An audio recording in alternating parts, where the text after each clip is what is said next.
At 34, I learned that my seat at the family table came with conditions. At my parents' 35th anniversary party, the one I planned from scratch, my father walked me past the garden full of gold chairs, past every cousin and uncle and in-law, including the one who'd stolen from my grandmother, and pointed me toward the garage. One plastic folding chair between a workbench and a stack of traffic cones. He had a smirk on his face when he said it was just for extended family. What none of them knew was what I was holding under my arm. Welcome back to Hidden Family Revenge, where quiet people finally set the table on their own terms, and the ones who took them for granted learn what that table was worth.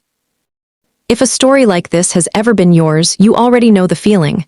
Drop a comment and be sure to subscribe. I should tell you who I am before I tell you what I did. I'm a CPA. Forensic accounting. The kind of work where you sit in a windowless room with 14 months of bank statements and find the lie on page 9. I built that career on community college night classes, 2 part-time jobs, and a library card I used until the barcode wore off. Nobody handed me anything. Nobody co-signed. Nobody called to check if I'd eaten. In my family, I was never the daughter anyone worried about. I was the one who did the worrying. If a bill was overdue, I caught it. If a holiday needed coordinating, I built the spreadsheet. If Grandma Ruth needed her prescription refilled or her furnace checked before November, I drove 40 minutes and handled it. Not because anyone asked. Asking would have implied they noticed. My mother looked at me once across a pile of unopened mail and said, "You're good at this kind of thing." That was the job offer. No title, no salary, just a permanent seat at the operations desk of a family that only called when something broke. My therapist told me once that overresponsibility is a trauma response dressed in competence. She said it like a warning. I heard it like a job description. So when my parents' anniversary came around, I was the obvious choice to make it happen. My mother, Diane, loved milestones the way some people love trophies, not for what they meant, but for what they proved. 35 years, a colonial house with a wraparound porch. A family photo wall that could make a producer weep. She wanted the whole neighborhood to see it. Something elegant, she told me in March, 5 months before the August date. Gold chairs, not white, real linens, make sure the photographer gets the porch. She never said please, she never said thank you. She said make sure which in our house meant Iris will handle it. I started a binder. Venue quotes, caterer menus, a color-coded seating chart with dietary notes. I spent 11 evenings on it. I also started working on the gift, something I'd been thinking about for 2 years. My parents had exactly one photograph from their wedding, a Polaroid, sun-bleached and cracked down the middle, taped inside a kitchen cabinet for as long as I could remember. I had it scanned, restored pixel by pixel, and printed on cotton rag paper in a handmade walnut frame. Then I placed something else beside it in a slim silver-wrapped folder. Documents I'll tell you about in a moment.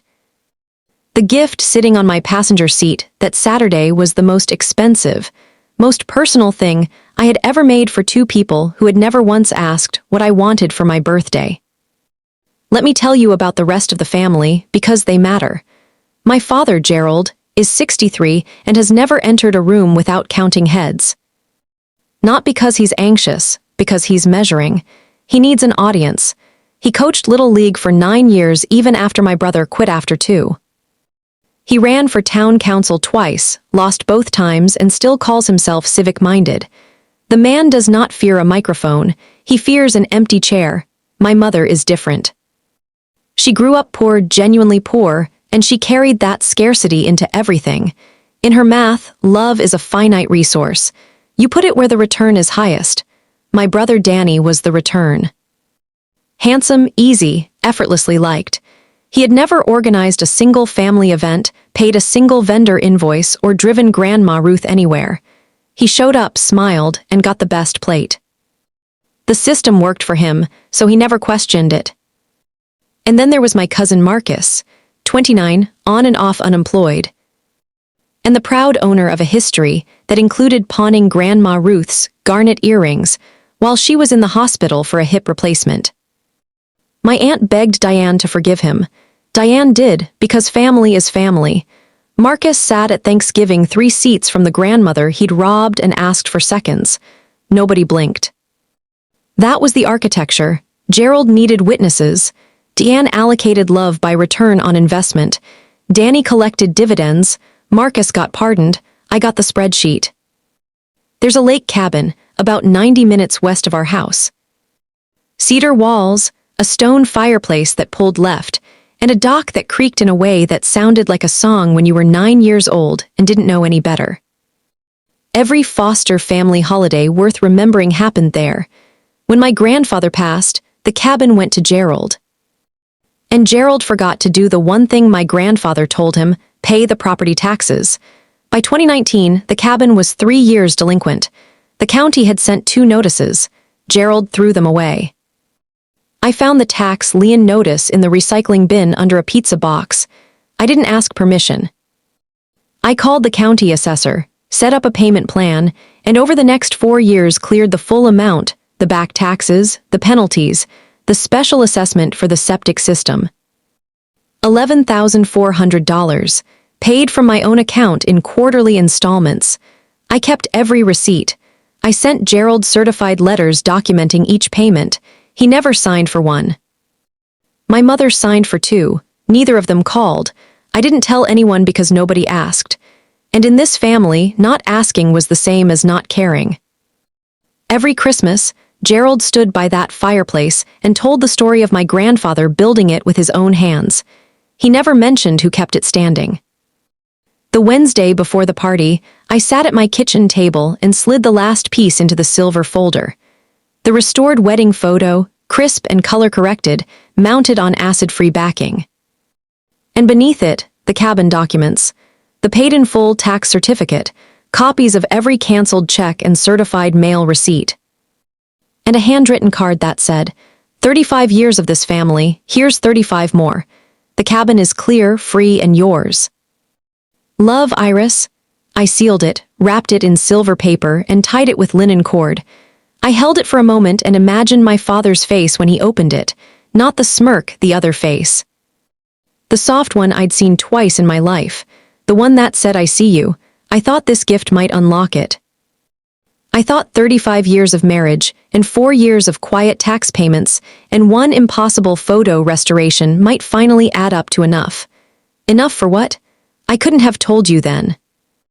A seat maybe, an introduction that went beyond, this is our daughter Iris, she's the organized one. A moment where my name didn't come attached to a job title. I drove to the venue with the windows down and a feeling in my chest I hadn't earned yet. Hope. The kind that sits on top of 15 years of evidence and still manages to float. The venue was the back garden of a lodge on Sycamore white pergola, honeysuckle parking lot, 64 guests. Gold Chiavari chairs with ivory cushions, round tables in white linen. A string quartet I'd found for $600, a floral arch I'd designed over 4 emails, and a Pinterest board. It looked exactly right. I carried the gift under my arm and walked through the side gate. I scanned the seating chart on the easel near the entrance. Table 1, Gerald, Diane, Danny, Grandma Ruth. Table 2, Marcus and the extended family. Tables 3 through 8, neighbors, church friends, colleagues. I moved my finger across every card. My name wasn't there. I checked again. I checked the back row, the overflow section, the children's table with no children assigned. Nothing. My name did not appear on the seating chart I had built. Then my father walked up, smiled the way you'd smile at a delivery driver, and pointed toward the garage. The garage was attached to the lodge by a breezeway that smelled like old concrete and motor oil. It was where they stored folding tables, traffic cones, and a riding mower with a flat tire. Gerald walked me to the entrance with his hand on my back, that half-guiding, half-pushing way he had when he wanted to move you without being seen doing it. Inside, 1 white plastic folding chair.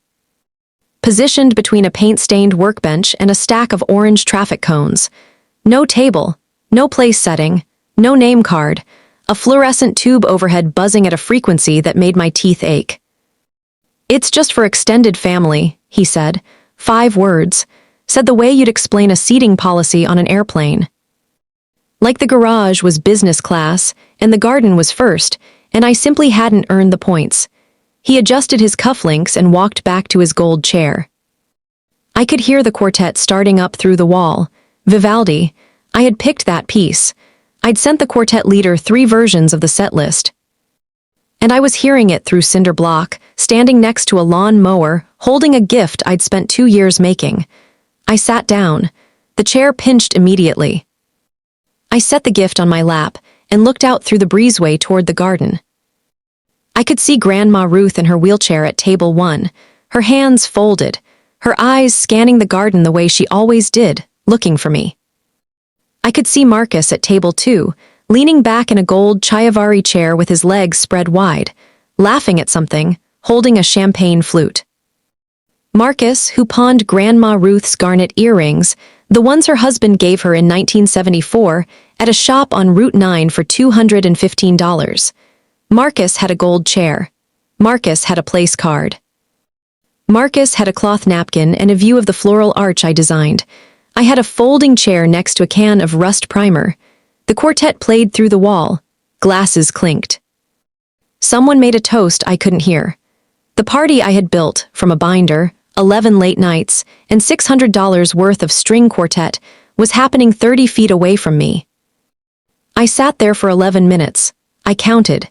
In those 11 minutes, exactly 0 people came to check on me. Not one. That was the answer to a question I'd been afraid to ask for 15 years. I want to be clear about what happened next, because people always expect the explosion. They expect the throne plate, the shouted speech, the dramatic exit. That's not what happened. What happened was arithmetic. I sat on that plastic chair and did the math. 15 years of vendor calls, prescription refills, holiday coordination, and crisis management. 4 years of quarterly tax payments on a cabin my father claimed as his legacy. $11,400. 2 years of photo restoration. 5 months of party planning. 1 garage. The numbers didn't add up to anger. They added up to clarity. I wasn't uninvited. I was just never a guest. I had confused being asterisk needed with being asterisk wanted. And that confusion had cost me a decade and a half of Tuesday afternoons, Sunday mornings, and every holiday I had ever organized but never enjoyed. The chair pinched again. I shifted, looked down at the silver gift on my lap. Inside it was the most thoughtful thing I had ever created, a restored memory and a secured future wrapped in linen cord. Made for people who put me next to a lawn mower. And the worst part, the part that made my jaw tighten instead of my eyes water, was that they expected me to stay. They expected me to sit here, hear the toast through the wall, and show up afterward to help clear the tables. Because I always did. Because I always understood. That was when the arithmetic turned into a decision, not a dramatic one, the quiet kind. The kind that sounds like a lock turning in a door you didn't know you had the key to. I stood up. The folding chair scraped against the concrete. The sound echoed like a period at the end of a very long sentence. I picked up the silver gift, tucked it under my arm, and walked into the garden. I didn't run, I didn't stomp. I walked the way I walk into an audit, steady, measured, shoulders level, eyes forward. The quartet was between pieces. That held breath moment when everyone is mid-conversation and not looking at anything in particular. I crossed the edge of the seating area. My mother noticed first.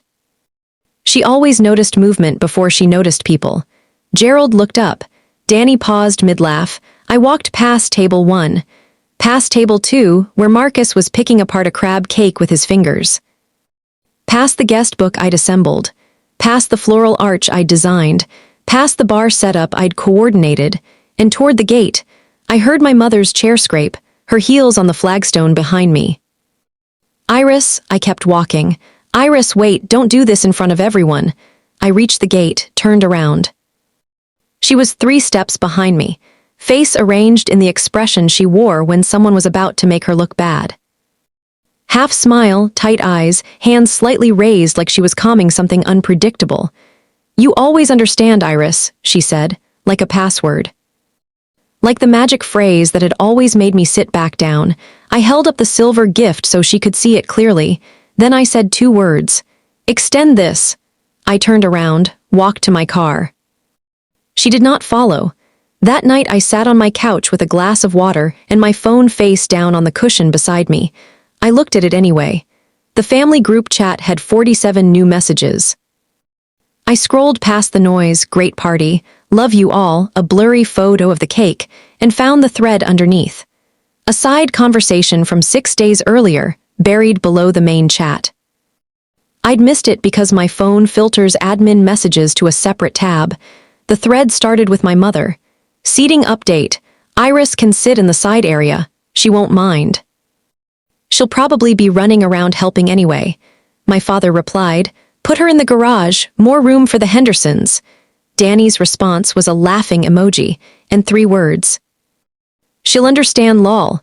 That was the last night I managed anything for that family. I resigned as group chat admin the next morning. No announcement, I just removed myself. The calendar links, the prescription reminders, the vendor contacts, all of it stopped flowing the moment I stopped sending it.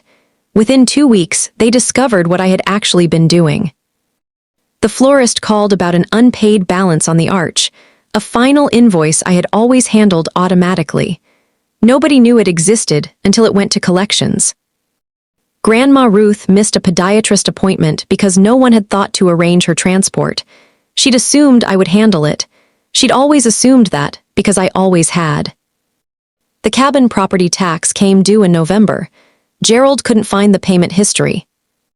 He called the county assessor, who informed him the account had been managed by someone named Iris Foster, who was no longer authorized on the file.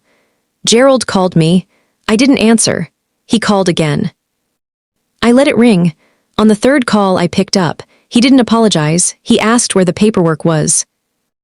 I told him I had copies of every payment, every certified letter, every canceled check, and the paid-in-full certificate. I told him he had been mailed documentation 4 times over 4 years. I told him the cabin was clear, free, and fully his, and that I had intended to give him proof of that at his anniversary party, in a silver-wrapped gift, before he walked me to the garage. There was a long silence. Then he said, "We didn't think you'd take it like that." I said, "I know," and I hung up. The gift is still on my bookshelf, still wrapped. Still tied with linen cord. I look at it sometimes and think about the version of myself who drove to that party with the windows down and hope sitting on top of 15 years of evidence. She deserved a gold chair. She deserved a name card. She deserved an introduction that wasn't a job title. What she got instead was 11 minutes in a garage and the clearest answer she'd ever received. Some families run on love. Mine ran on Iris. And Iris, it turned out, had finally done the math.